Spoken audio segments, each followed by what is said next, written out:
аймгийн маань одоо иргэдийн хүсэн хүлээсэн томоохон бүтээн байгуулалтын нэг одоо усан баси бүхий спорт цогцлоор маань үе таалга нээж байна.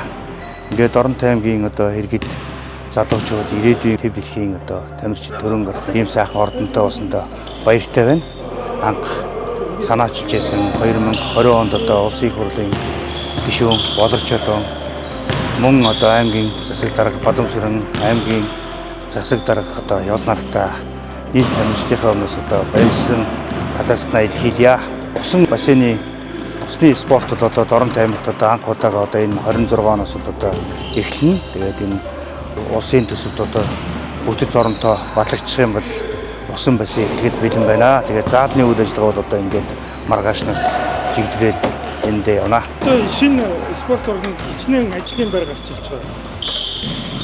За одоо ерөнхийдөө бол усан бассейны одоо бүтэц оронтой болоо штэ нэг 20 гаруй хүний одоо эхний ээлжинд одоо бүрэлдэхүүнтэй бол үйл ажиллагаа явагдана.